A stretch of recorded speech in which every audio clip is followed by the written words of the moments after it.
আওয়ামী লীগকে কামব্যাক করানোর জন্য ইন্ডিয়া প্রয়োজনে হাজার কোটি টাকা ইনভেস্ট করবে। কাজেই এই গণ অভ্যুত্থানকারী আহত নিহত শহীদ পরিবারের সামনে থেকে একটা কথা বলছি, আল্লাহর রাস্তে যার ধান্দাবাজি রাজনীতির এজেন্ডা ভুলে এই গণহত্যাকারীদের বিচারের দাবিতে, আওয়ামী লীগের বিচারের দাবিতে সবাই সোচ্চার হন। আওয়ামী লীগকে এদেশে রাজনীতি তার মাথা চারা দিয়ে উঠতে দেওয়া যাবে না।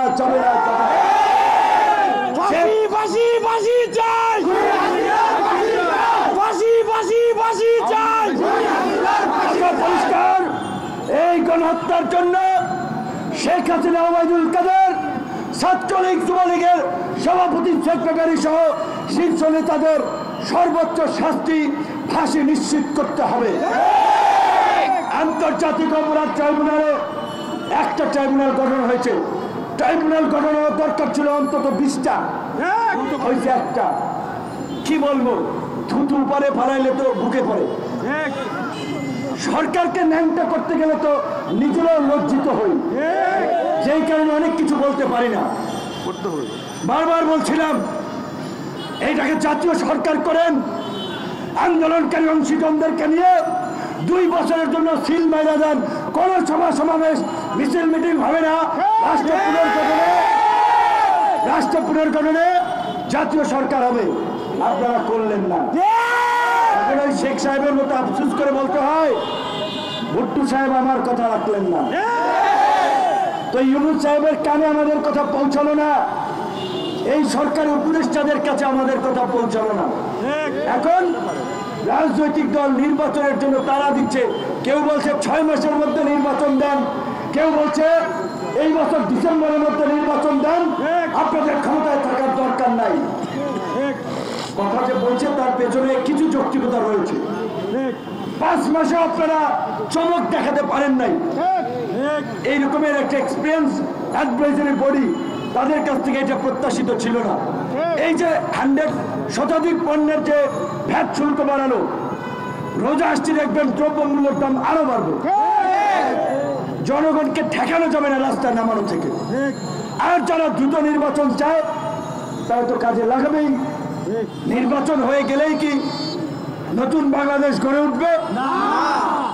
এই সরকার যদি রাষ্ট্র সংস্কার করতে না পারে, নির্বাচিত সরকার সেভাবে পারবে না।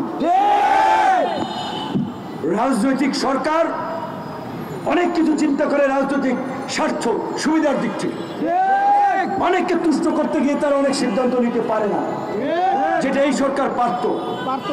সরকারের প্রতি আমাদের অনুরোধ থাকবে, রাজনৈতিক দলগুলোর সাথে আলাপ আলোচনা করে দূরত্ব কমিয়ে আনুন, রাষ্ট্র সংস্কারে ঐক্যমত করুন। প্রয়োজনে এখনো সময় আছে, জাতীয় সরকার করে রাষ্ট্র সংস্কার করে জন আকাঙ্ক্ষার বাংলাদেশ বিনির্মাণে এগিয়ে চলুন। আমরা সহযোগিতা করব আপনাদের।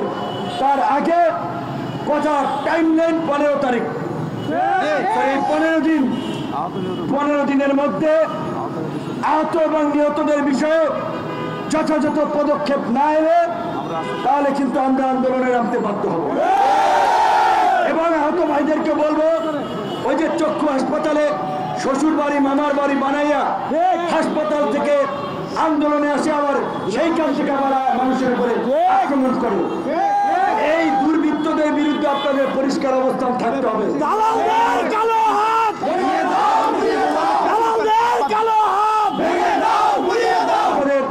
সকলের সুস্বাস্থ্য উজ্জ্বল ভবিষ্যৎ কামনা করি। কথা অনেক বলার আছে, বলতে পারি, সেটা তো আপনারা দেখেছেন, আপাতত বলছি না। ওই যে বললাম, থুতু পরে ফলাইলে বুকে পড়ে। সরকারকে ন্যাংটা করতে গিয়ে নিজেদের লজ্জিত হই, কিন্তু বেশি দিন এটা আর সহ্য করবো না, এটা